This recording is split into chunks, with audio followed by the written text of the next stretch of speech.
Hey everybody, welcome back to the channel. Thank you all for the likes and the subscribe. If you're not subscribed, please hit that subscribe button as we are losing subscribers and views. I'm not sure what's going on. So let's get into it. Let's listen to these elbows down idiots. Oral questions, questions orales. The honourable member for Dufferin-Caledon. No. Up, promising dollar-for-dollar tariffs on the U.S. and promising this would generate $20 billion in revenue. It turns out it was actually elbows down, and the Prime Minister broke his promise and secretly canceled those tariffs. Now Trump is threatening 50% tariffs on Canadian steel, which will devastate Canada's steel industry and put thousands of steel workers out of their jobs. Can the Prime Minister look steel workers in the eye, tell them it wasn't actually elbows down, and how much money his tariffs will actually generate? The Honourable Minister of Finance. Here in this House and the Prime Minister, we will fight, Mr. Speaker, against these unjustified and illegal tariffs on Canadian steel and aluminium, Mr. Speaker. We're going to protect our workers and our industry, and the Minister of Industry already spoke about that over the weekend. And we're going to build a strong Canada, Mr. Speaker. We're going to build a Canada of tomorrow, a confident Canada, a prosperous Canada, a Canada that we can all be proud of, Mr. Speaker. The honourable member for Dufferin-Caledon. It doesn't matter which Liberal stands up to answer a question in this Parliament or last Parliament. They just actually never answer a question, Mr. Speaker. And it's not complicated. Elbows up was dollar-for-dollar tariffs. Has the Prime Minister already broken his promise to steel workers? Yep. Or was elbows up simply just fake news? Elbows down, and now we're facing ass the Trump tariffs, and steel workers from coast to coast to coast are in serious jeopardy of losing their jobs. It's a simple question. How much money from these quote-unquote elbows-up tariffs have they generated? The Honourable Minister of Industry. There's a lot of anxiety across the country, particularly when it comes to the steel and aluminum sectors. That's why over the weekend I've been in contact with industry leaders as well as union leaders. And we will continue to make sure that we protect their jobs. In order to be in solution mode, Mr. Speaker, we will make sure that Canadian steel and aluminum is used in our major infrastructure projects. That is why steel workers have said over the weekend, at a time where our steel and aluminum sectors are being hit by massive U.S. tariffs, this is the kind of leadership we've been demanding, and it has delivered. The honourable member for Kildonan St. Paul. To be clear, the Prime Minister promised elbows up against U.S. tariffs. He promised dollar-for-dollar counter tariffs. He promised it would generate $20 billion in revenue, but he broke those promises. He secretly dropped counter tariffs to effectively zero. He stopped fighting back against President Trump pretty early on, and now Trump is threatening to double tariffs on Canadian steel to 50%, a direct attack against our workers, their livelihoods, and the Canadian economy. So if the Prime Minister really is elbows up, if he's really fighting back, can he tell our steel workers how many dollars have been collected in counter tariff revenue from the U.S.? How many dollars? What's the number, Mr. The Honourable Minister of Industry. Thank you, Mr. Speaker. I would like to thank my colleague and congratulate her for the fact that she will be now my critic. So good news, looking forward to working with her. Indeed, the comments coming out of the White House are preoccupying. That being said, no executive order has been signed yet. So we take these comments very seriously, but we are working on all scenarios. That's why the Prime Minister is in Saskatoon meeting with the premiers of the provinces and territories, and that's also why we will make sure that we execute our plan, fight, protect, and build. The honourable member for Kildonan St. Paul. Is there a dollar amount on revenue from those counter tariffs? So we can assume it's effectively zero, and if the steel tariffs weren't bad enough, the Prime Minister is determined to keep the industrial carbon tax on our steel production, driving up the cost of steel production here at home, which perhaps is really no surprise given the Prime Minister said he claimed that Canadians don't even use that much steel, as if we don't use dishwashers and fridges and cars and pots and pans and baby strollers and housing infrastructure, all of which are made with steel, Mr. Speaker. So how can the Prime Minister claim to be elbows up for workers and fighting for affordability while keeping a punishing carbon tax on our Canadian steel producers? The Honourable Minister of Finance and National Revenue. We'll take no lesson from the conservatives, Mr. Speaker.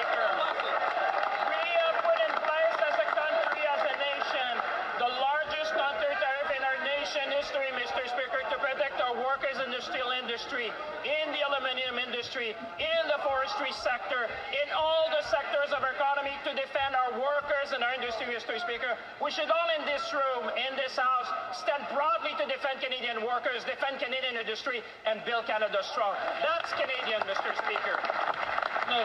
The honourable member for Chicoutimi-Le-Fjord. Mr. Speaker, aluminum workers in Saguenay are very concerned. The Prime Minister promised Canadians that he would stand up to Americans and their tariffs.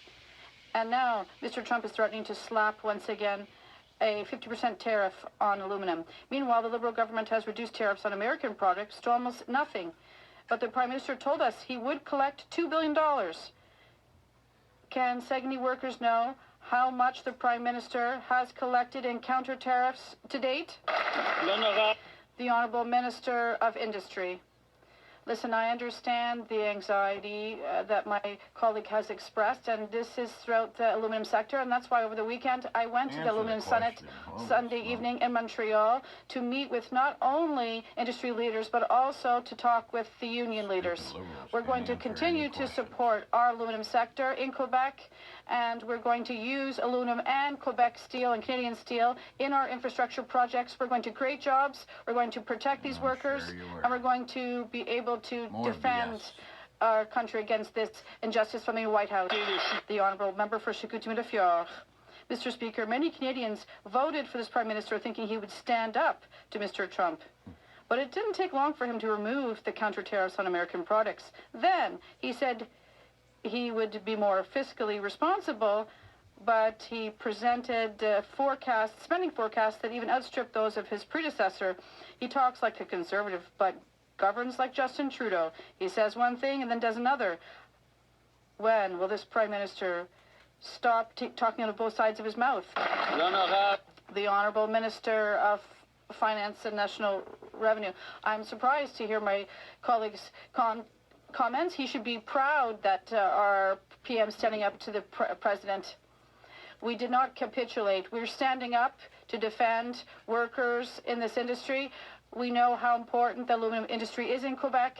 We know the expertise of our workers, and the best aluminum in the world is produced in Canada and Quebec, and we're going to continue to defend this industry and our workers and build a strong country together. The Honourable Member for Saint-Jean. Mr. Speaker, the Liberals got elected by promising that Trump's tariff threats would be their top priority. And yet, it's not the new tariff threats on aluminum and steel that are being discussed today in Saskatoon between the premiers. No, the priority being discussed is forcing Quebec to accept a dirty oil pipeline from the West. Quebecers voted for a government that would protect them from Donald Trump. They did not vote for pipelines. Are the Liberals going to get their priorities straight? The Honourable Minister of Industry. Mr. Speaker, obviously Quebecers are very concerned by the tariff war from the U.S., and that's why they elected us with 44 Quebec MPs. This is the first time since '81, and we are going to be here to defend jobs and workers in the aluminum sector because we know that these tariff threats are against this sector, so we're going to work with the member from Lac-Saint-Jean and Bécancour, etc. But fundamentally, we're going to stand up tall to protect our jobs. The Honourable Member for Saint-Jean. Mr. Speaker, even before meeting with Quebec and the provinces today, the Prime Minister met with business leaders yesterday. Not representatives from the steel and aluminum industries to discuss Trump's new tariff threats. No, he met with CEOs from the fossil fuel sector. Oil companies first, Quebec and the provinces a close second. Mr. Speaker, the Prime Minister was not elected to serve oil companies. He was elected to protect Quebec's economy from Donald Trump's threats. How come these oil companies are coming first? The Honourable Minister of Industry. I think the Bloc needs to understand that the role of the PM is to talk to everyone, whether it's in the aluminum sector or in steel or clean energy or traditional energy. That's the job of the Prime Minister. That's something that the Bloc will never understand. Nevertheless, Mr. Speaker, what's fundamental is right now we want to build. We're going to invest in major infrastructure projects. And one of the infrastructure projects for the Quebec that is fundamental is the high-speed train from Windsor to Quebec City. something that the Bloc should support. L'honorable député. The honourable member for Jean-Pierre. While the prairies are burning, the premiers are in Saskatoon talking about dirty oil pipelines and abandoning environmental assessments. That's Canadian identity today, Mr. Speaker. A Liberal Prime Minister who talks to oil companies before talking to his provincial counterparts. Provinces that isolate Quebec to force it to accept a pipeline. All these people keep telling us that it's a matter of Canadian unity and of national interest. Does the Minister of Canadian Identity also believe that Canadian unity and the national interest mean building pipelines while the prairies burn? L'honorable. The Honourable Minister of Industry. Mr. Speaker, you know what's the national interest? That's job creation and protecting jobs. And that's what people in all ridings where the Bloc are active in, who's able to deliver? There's just one party, and that's the Liberal Party.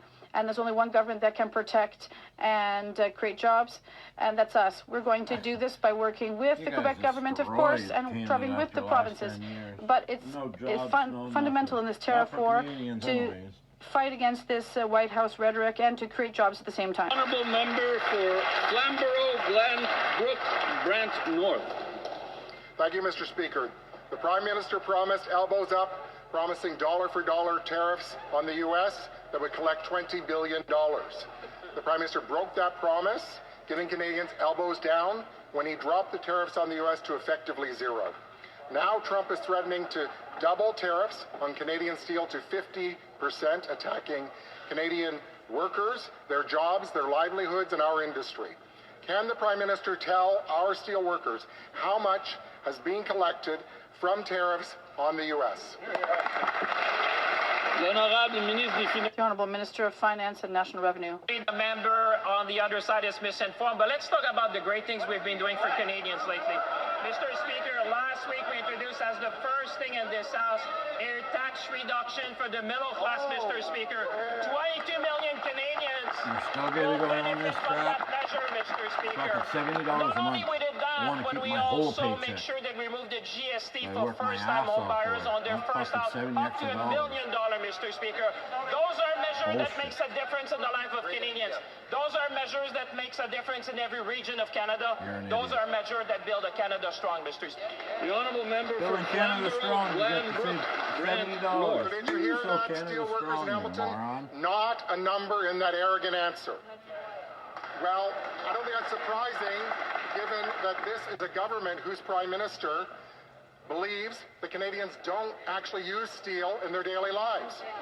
But for workers and businesses in my community of Hamilton who are looking for the support that might have come from the revenue of those counter tariffs, they're being left empty-handed, and they are worried about their future. So let me ask again, if the Liberals are truly fighting back, can they tell us how much has been collected from tariffs, how much, just a number? Honourable Minister of Industry. We know that there's a lot of anxiety across the country in the steel and aluminum sector, particularly in Hamilton. That's why I was in contact with the CEO of ArcelorMittal, the FASCO, over the weekend, talking to the head also of the Canadian steelworkers, making sure that our MPs also from Hamilton are really on board, and as they're fighting for the jobs in their own communities. Mr. Speaker, this rhetoric coming out of the White House is extremely preoccupying, but meanwhile, no executive order has been signed. That's why we'll continue to fight with counter-tariffs to protect our workers and to make sure that we build national projects. The honourable member for New Tecumseh, Willenbury. Mr. Speaker, unemployment is up 7%. Youth unemployment is 14%. Canadians can't find work, and the burden of government red tape is making things even worse. Small businesses spend 32 working days every year wrapped up in excessive regulations. It's no wonder they can't afford to hire or innovate. Will the Liberals finally cut the red tape, strangling our economy, so businesses can hire and Canadians can find a job? The Honourable Minister of Jobs and Families. Mr. Speaker, this government is focused on making sure that employers have the quality, skilled talent that they need to grow their small, medium-sized businesses and ensure that corporations across this country have the kind of innovation and talent that they are all asking for. So I would recommend that that member listen to the employers and check in with the employers in his riding who are talking about the need for more talent. We'll be there, Mr. Speaker, for every Canadian that wants to ensure they can too get a great job. The honourable member for Newtecumseh-Gwillimbury. It's been 10 years, and I have been listening to Canadians, and the minister should listen to Canadians who can't find a job. There are fewer new entrepreneurs than ever. Productivity and growth are down. Forget the scissors, forget the pruners, hum them. We need a chainsaw to cut through all this red tape. It's time to clear a path for Canadians to be successful and to hire. So why do the Liberals keep choking Canadian workers and businesses with their red tape? The Honourable Government House Leader. Mr. Speaker, as the Prime Minister often says, no one can do to Canada the kind of bad things to be against the good things that Canadians can do for themselves. The Prime Minister and ministers are in Saskatoon today doing the hard work of removing red tape in the form of internal trade barriers so we can have one Canadian economy and not 13 Canadian economies. This will lower prices up to 15%, productivity up to 7%, and add $200 billion to the economy, Mr. Speaker. That's eliminating red tape. That's standing up for Canada. The honourable member for Windsor West. Mr. Speaker, the Prime Minister promised elbows up, promising dollar-for-dollar tariffs on the U.S. and claimed he would collect $20 billion. The Prime Minister broke down that promise, giving Canadian steel and auto workers an elbow in the ribs when he dropped tariffs on the U.S. to effectively zero. Now President Trump is threatening to double tariffs on Canadian steel to 50%, attacking Canadian workers, their jobs, their livelihoods, and our industry. Can the Prime Minister tell us how much he has actually collected from tariffs, and so far, how is he going to help secure jobs in Windsor? The Honourable Minister. The Honourable Minister of Industry. Only we will make sure that Canadian steel and aluminum is in our major projects, but we will make sure that all the investments we're putting in defense are to create jobs, which will have an impact on the steel and aluminum sector. And that is why the United Steelworkers mentioned at a time where our steel and aluminum sectors are being hit by massive U.S. tariffs, this is the kind of leadership we've been demanding, and that has been delivered by this government. Thank you. The honourable member for Oxford. The Prime Minister promised elbows up. He promised dollar-for-dollar tariffs on the U.S., and he promised he would collect $20 billion in revenue. But in reality, he quietly dropped the tariffs on the U.S., practically to zero. And now Donald Trump is threatening to double tariffs on Canadian steel to 50%. This will destroy our industry and punish our workers.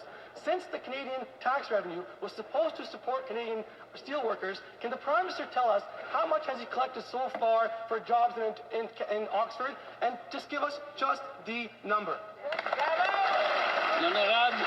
The Honourable Minister of Finance and National Revenue. Speaker, I would like to see in this House the same movement we've seen with steel workers in the industry, Mr. Speaker. This is a nation where we need to come together as a nation. This is a moment to fight together these unjustified tariffs, Mr. Speaker. This is a time to make sure we protect our industry and our worker. This is a time where we need to build this country like the Prime Minister is doing with the premiers today in Saskatoon, Mr. Speaker.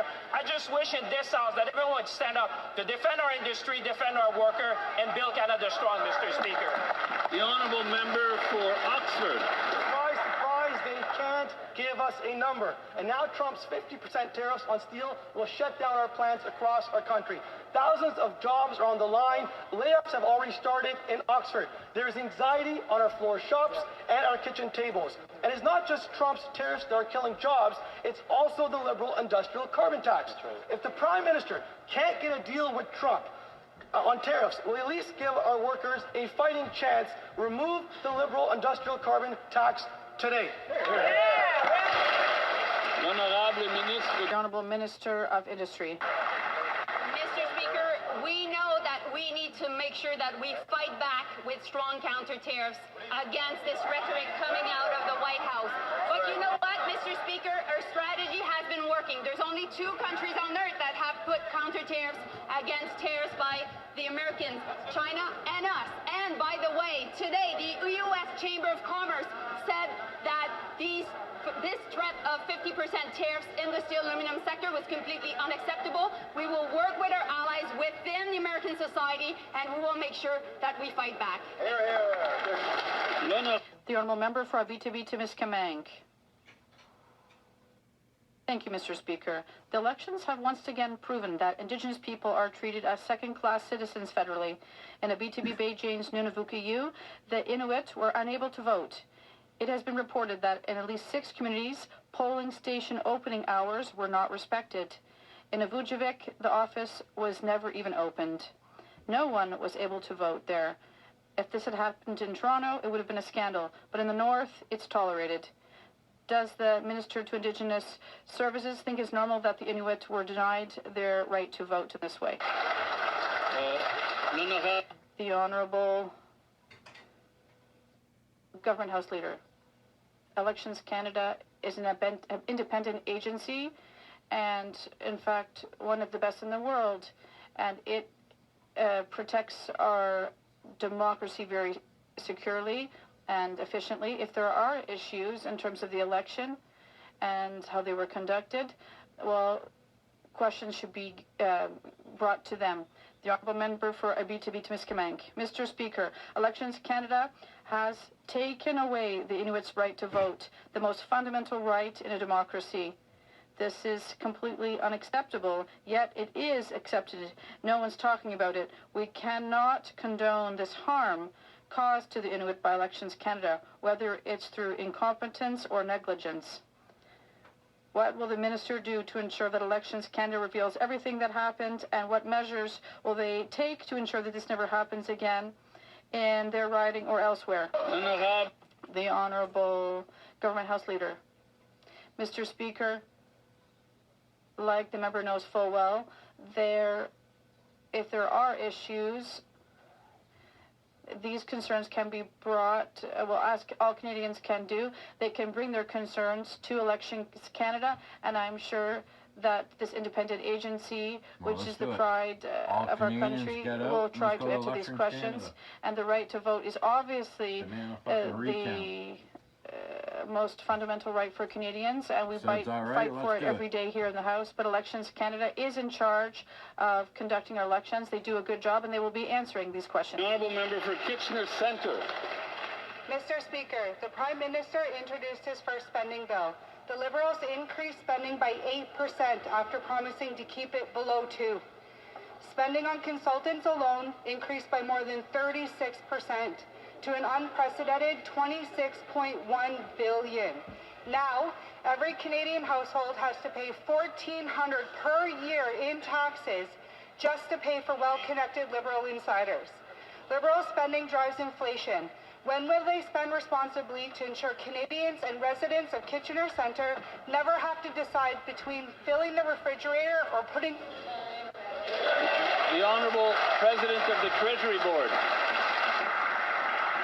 Mr. Speaker, this new government is making sure that spending is being carefully managed and focused on our most pressing priorities.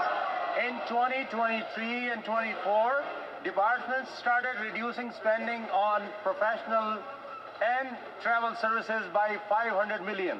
We will continue to review our spending to make sure that we're being efficient, effective, and focused. Thank you, Mr. Speaker. The Honourable Member for Vaughan Woodbridge. Mr. Speaker, on the very day the Prime Minister pledged a 2% spending cap, his government unveiled a bill that surges spending by 8%, shattering that promise.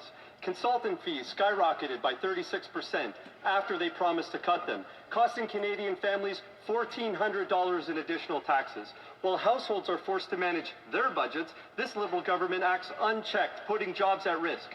After 10 years of Liberal failures, why does the Prime Minister think it's okay to spend even more money on government insiders and lobbyists?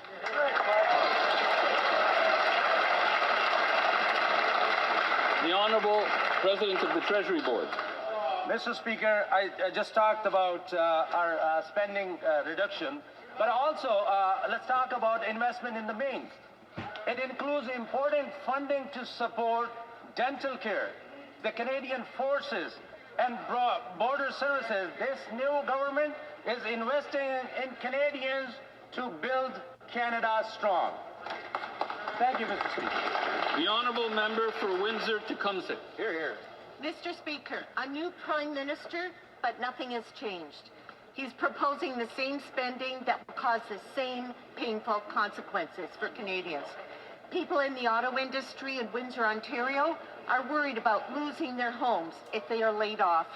The reasons of Liberal spending are missed mortgage payments and skyrocketing losses, job losses. How is a Liberal government asking to spend $500 billion causing further inflation without a budget plan? L'honorable ministre des Finances et du Revenu national. Mr. Speaker, I'd like to welcome my colleague to this house, but she should know that we made generational investment in Windsor, Mr. Speaker, in the auto sector. She should be celebrating the Liberal government. She should be standing up to say thanks to this government. The worker, the industry, people in Windsor can see a future, Mr. Speaker. The people in Windsor know that we have their back. They know that we're going to fight for them. We're going to fight for the industry. We're going to fight for the auto workers. We're going to build Canada strong together, Mr. Speaker. That's all bullshit. Haven't had our back in 10 fucking years. L'honorable député de Richmond. The honourable member for Richmond, 10 years Athabasca. these Liberals haven't Thank had you, our Mr. backs Speaker. or nothing. Last week, the Prime Minister brought in his first spending bill. After 10 years of this Liberal government, I thought it was impossible to somehow be worse than Justin Trudeau, but this is worse. And it's going to get worse. The Prime Minister inherited an obese Liberal government and promised to spend less. By Canada first. And yet here there are 8%, there is 8% more in spending than what Justin Trudeau did during his last year. Without a budget, how can the Prime Minister explain this to his colleague, who's the former Minister of Finance of Quebec? How can he explain that we will be managing Canada without a budget? By The Honourable Minister of Government Transformation, Public Services and Procurement. Thank you, Mr. Speaker. It is true that we received a strong mandate to make government more efficient, for example, by using new technology and by reducing dependence on external consultants. That's what we're doing and will continue to do, Mr. Speaker. We will also ensure that the public service has the expertise and tools it needs in order to accomplish its mission. But I will also mention that, for example, in the estimates, there is funding for dental care, among other things, which millions of people in the ridings of my colleagues on the other side of the House depend on. My colleagues said they would support this during the campaign, but now they say they won't, and it's really regrettable and shameful that they'll be taking away dental care for millions of people, their own constituents. The honourable member. Thank you, Mr. Speaker. Well, let me just say that we are not going to take budget lessons from the other side of the House. Spending will increase about 3 times faster than inflation and demographic growth. That's a $500 million level without a single budget. $500 billion rather, without a budget. When my colleagues go meet families, single moms, entrepreneurs, all sorts of people who manage to make budgets and who are struggling to make ends meet, how can people like that accept this kind of spending without a budget? Honourable Minister. Thank you, Mr. Speaker.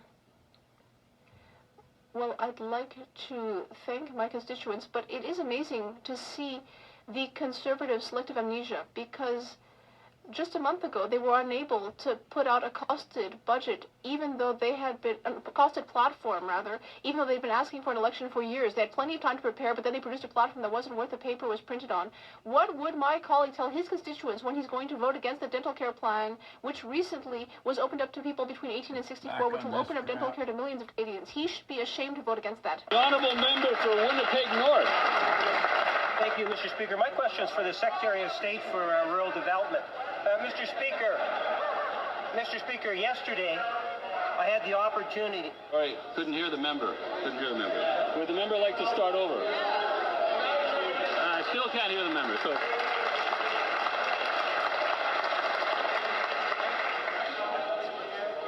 Secretary of State for rural development. And it is indeed a very serious issue. I'd ask my Conservative friends to calm down a little bit. You know, we have very serious wildfires that are taking place in Manitoba and Saskatchewan.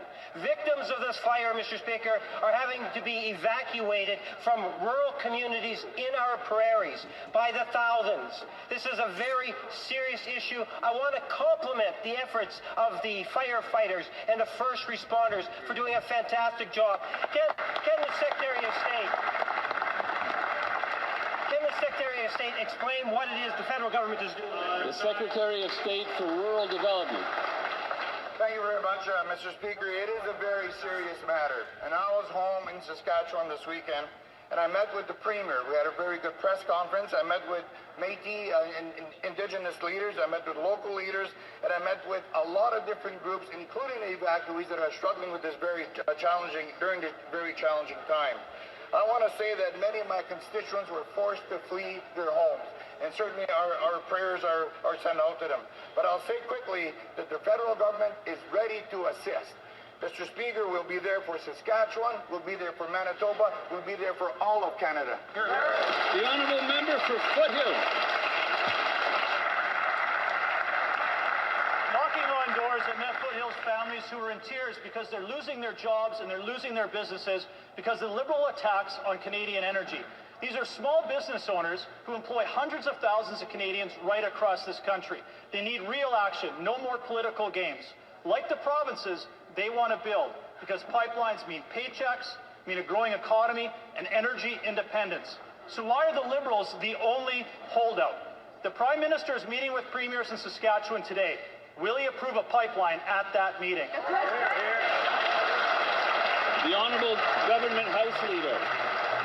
Mr. Speaker, the Prime Minister is indeed meeting the 13 provincial and territorial leaders today with one clear goal: to support nation-building projects that bring Canadians together by ensuring that they are expedited but also efficiently reviewed. As the Prime Minister said, any project will need to get consensus from provinces, Indigenous communities and private partners, and will be subject to assessment. But Mr. Speaker, the Prime Minister has also been clear: it's time to build in Canada, and build is what we're going to do. The honourable member for Foothills. Well, the Prime Minister may be meeting, but he sure isn't listening. While he dawdles, the opportunities to unleash Canadian energy pass us by because of the Liberals' anti-energy legislation that blocks infrastructure and blocks investment.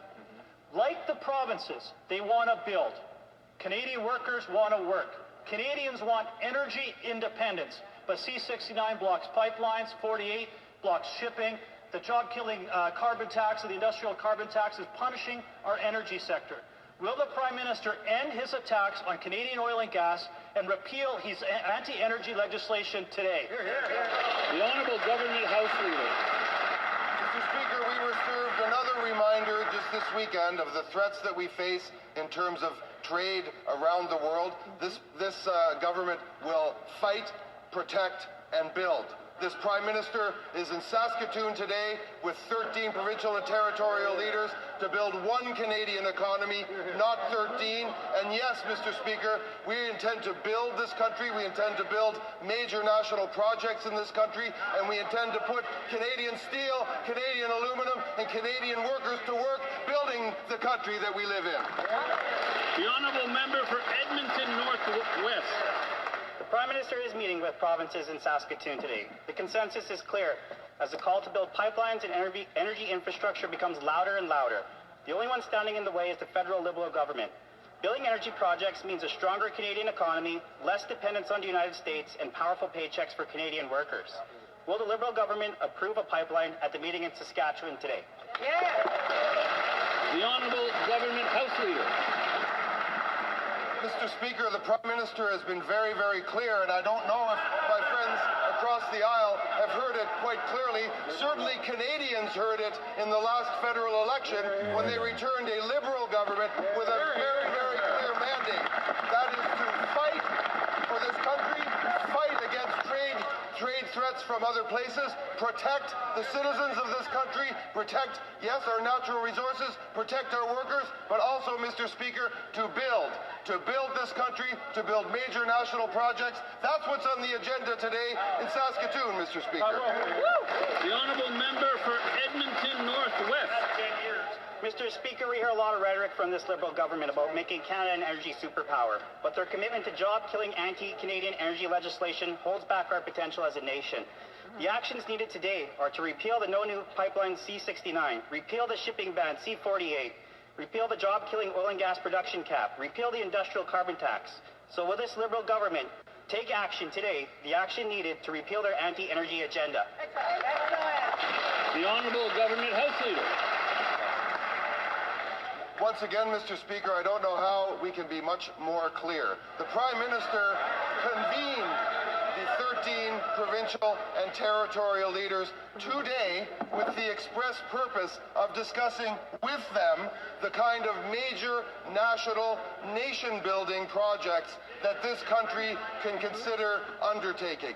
That is what is going on in Saskatoon. I don't know if the members across actually follow the news or followed the election campaign, but what happened is we said it's time to build, Mr. Speaker, and build is what we're going to do. L'honorable député. The Honourable Member for Montmorency-Charlevoix. Thank you, Mr. Speaker. The Prime Minister is meeting the provinces in Saskatchewan today, and we're hearing a clear consensus. We're hearing calls to build pipelines and energy infrastructure. There are more and more of these calls. Quebecers want pipelines, and the only obstacle in their way is the federal government. If we build energy projects, we'll be strengthening our Canadian economy, reducing our dependence on the U.S., and we'll be making sure that our Canadian workers can bring home good paychecks. So, will the Liberal government approve the building of a new Canadian pipeline today at the meeting? The Honourable Government House Leader. Mr. Speaker, the Prime Minister is indeed in Saskatoon today. And what is being discussed there? Yes, energy. Yes, big national energy projects. Yes, the complete elimination of interprovincial trade barriers and make just one federal economy, or one pan-Canadian economy rather, in order to increase our GDP by 4% according to some economists. And so we will be making sure to create good jobs, investment in Quebec, elsewhere in Canada, and Mr. Speaker, we will be building Canada. That's what we're here to do. The Honourable Member. Mr. Speaker, throughout the campaign, the Prime Minister said that he had a plan to build new energy projects. So what better time than today to present his plan to all of the Canadian premiers together? Explain how he will be building that energy infrastructure. People in my riding in Quebec and in Canada are all sick and tired of paying more for less. Will the Liberal government spare a thought for our rural regions and abolish Bill C-69, the anti-energy bill? The Honourable Government House Leader. Mr. Speaker, I know the member is new to this House. I don't know if he's following the news, but the Prime Minister is in Saskatoon, and he's working closely with all of the provinces and territories. And what are they talking about? Bullshit. Energy projects, as well as others, that will make Canada an economic superpower on the global stage. Our mandate is to build Canada strong. That is the mandate we got through the election campaign. And that's exactly what we're going to do. The Honourable Member for Calgary Skyview. Mr. Speaker, the very first call I received from a Calgarian was from a small business owner being extorted by criminals for $300,000.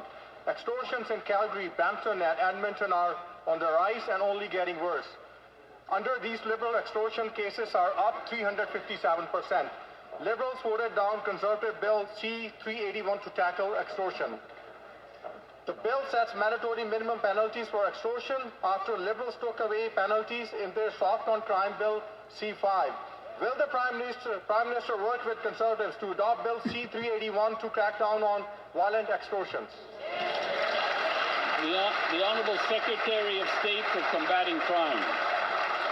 Mr. Speaker, extortion is a serious crime and we're taking it seriously. Extortion carries a penalty of life in prison in Canada, Mr. Speaker. That is extremely serious. If committed with a firearm, there's minimum sentences as well. We'll act decisively to strengthen the criminal code and move aggressively to protect victims by making bail laws stricter as well, Mr. Speaker, for violent organized criminals. And we'll work closely with the RCMP and local police across the country. We created a task force. There's more work to do. We're investigating these serious issues, and I hope the criminal... The honourable member for Fort McMurray. Failed Liberal drug policies flooding the streets with dangerous drugs, causing crime and chaos in our street, are making the addiction crisis worse. Every day, 22 Canadians die from drug overdose. During the last Liberal decade, we've seen more people die from addiction than we lost in the Second World War. We've heard heartbreaking stories of young people becoming addicted to drugs labeled as safe, only to later lose their life to addiction. Conservatives want to see investment in treatment and recovery. Simple question. Will the Prime Minister reverse course and put an end to the deadly, unsafe supply program today? L'honorable ministre de la Santé. Merci, Monsieur the Honourable Minister of Health. Thank you, Mr. Speaker. I'd like to thank my colleague for the question.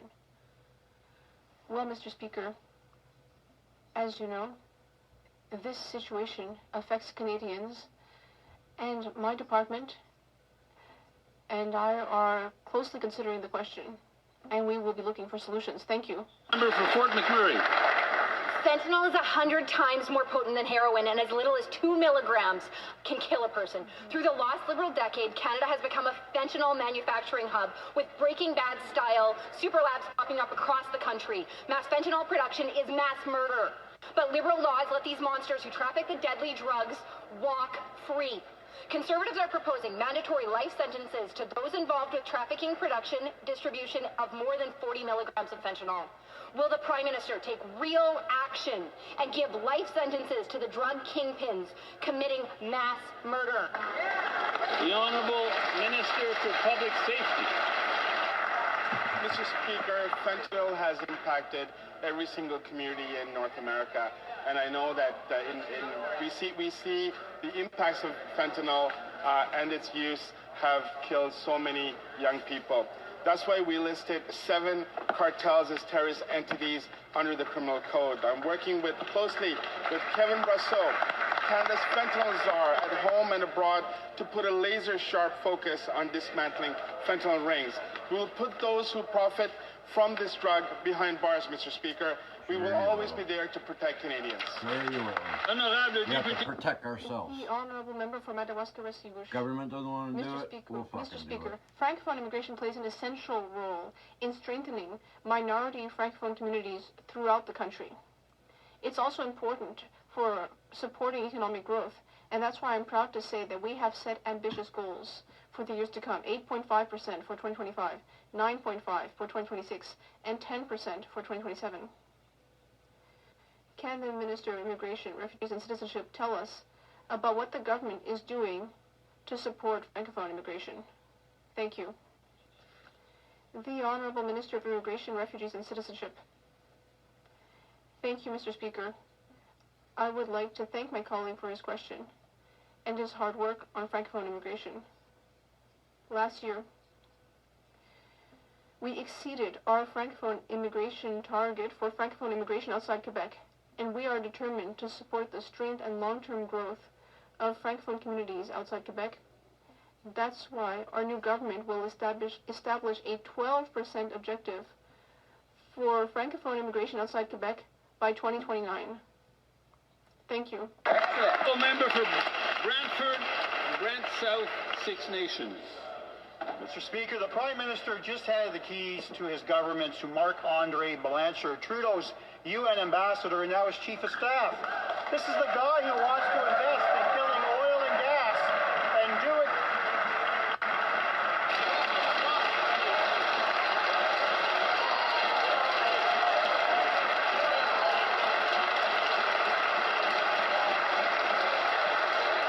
Would the member like to rewind a bit and say... Sure. Thank you. Mr. Speaker, the Prime Minister just handed the keys to the government to Mr. Blanchard, Trudeau's UN ambassador, now his chief of staff. This is the guy who wants to invest in killing in oil and gas. Where are the claps? And do it through Brookfield. Right. Who else worked at Brookfield? Anyone? Well, it was the Prime Minister himself. Why is the Prime Minister surrounding his government with Trudeau loyalists who want to shut down Canada's energy sector? And is that why he still refuses to publicly disclose his Brookfield assets? The Honourable Government House Leader. Mr. Speaker, first of all, we welcome the appointment of a new Chief of Staff in the office of the Prime Minister. Mr. Blanchard is a great public servant, a great Canadian who has had a stellar career in the private and the public sectors, and we welcome back to public service. And as for the Prime Minister, he follows, as all members must, the most stringent code of ethics for elected members in the world, and the Prime Minister will obviously continue to comply with all of the rules. Honourable Member for Brantford, Brant South, Six Nations. Not just the energy sector under threat, it's public safety too. While the Prime Minister's new Chief of Staff is hell-bent on shutting down oil and gas, he's also brought back David Lametti as Principal Secretary, the same failed Justice Minister.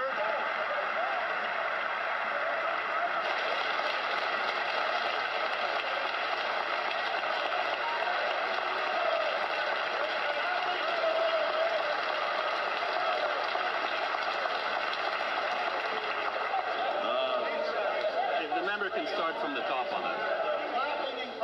The same minister that they fired. This is the same minister who gutted bail and pushed soft on crime bills like Bill C-5 and C-75 that they all voted for. Laws that helped unleash chaos on our streets, drive violent crime up 50%. Is the Prime Minister really doubling down on the same Trudeau insiders who always put criminals over that of community safety? The Honourable Government House Leader. There seems to be a very odd fixation on the personnel decisions in the Prime Minister's office. The obvious accountability is done in this House, as the member well knows, and he can ask any question that he wants to any minister of this House without impugning people that aren't here. But Mr. Lametti, for his part, a great former parliamentarian, a great Italian Canadian, a distinguished person who is entering public service. These people should be celebrating that great Canadians are prepared to step up and enroll for public service and serve Canadians. The Honourable Member for Calgary Signal Hill. The Prime Minister yesterday announced his new Chief of Staff and Principal Secretary. These are two of the top officials, some of the most powerful people in Ottawa, directing policy. The new Chief of Staff wants to kill oil and gas and says it needs to be done through Brookfield. David Lametti was Trudeau's Justice Minister, oversaw our broken bail system, and kept C-5 and C-75 laws on the books. Why is the Prime Minister surrounding himself with Trudeau officials that want to keep oil and gas in the ground and keep soft on crime laws on the books? The Honourable Government House Leader. Mr. Speaker, I do not understand this odd fixation with personnel decisions. What we have in this House is a number of public servants who are quite willing to answer questions about the public policies of this government and to be held accountable for those. We obviously celebrate when distinguished, capable, and talented people join the government of Canada. That is certainly the case, as we heard over the weekend. But I suggest that members move on to asking about the issues that Canadians are concerned about. The Honourable Member for Calgary Confederation. Thank you, Mr. Speaker. In the face of repeated threats by the United States to our economic sovereignty, Canadians chose to give our government a strong mandate to build a strong Canada. Now, as we've heard, today the Prime Minister and Premiers are meeting in Saskatoon, Saskatchewan, one of the economic engines of this great country, and strengthening Canada's economy is on the agenda. Now, members opposite have imagined a lot of outcomes from a meeting they weren't invited to. But in an effort to get back to facts, can the Minister of Finance and National Revenue inform the House on details of this work and its importance to Canada? L'honorable ministre des Finances et du Revenu national. Mr. Speaker, I'd like to thank my colleague from Calgary Confederation and welcome him to this House and thank him for the excellent work he's doing for people of Calgary, but also of Alberta, Mr. Speaker. Indeed, the First Minister's meeting is happening today in Saskatoon is an important opportunity for the Prime Minister to bring the premiers together around the table with one common agenda, Mr. Speaker, focusing on building a stronger and united Canada. It's time to build one Canadian economy, accelerate the approval of nation-building projects. Mr. Speaker, together we're going to build Canada strong. That's what we're doing. The honourable member for Barrie South, Innisfil. For 7 months, parliamentary committees have sat idle while, according to the Prime Minister, the country is facing an existential threat, and it appears that he's in no rush to have them constituted. Committees are an important function of our democracy. Committees are where bills are scrutinized, where witnesses tell MPs about the impacts these bills and threats are having on their businesses, their lives, and their communities, where the government is held to account. We don't have a budget, and without committees, there will be no oversight or accountability. Maybe that's what the Prime Minister wants. Will the Prime Minister commit to ensuring committees are in place before his summer vacation starts? The Honourable Government House Leader. Mr. Speaker, I've taken careful note, and of course, standing committees will be constituted in this House, as they always are. But I wonder where that member was last fall when this party spent 3 straight months refusing to hear one single government proposal with respect to improving the lives of Canadians, with respect to improving our environment, with respect to moving forward on that project. Where was that member? He should be ashamed of asking that question right now.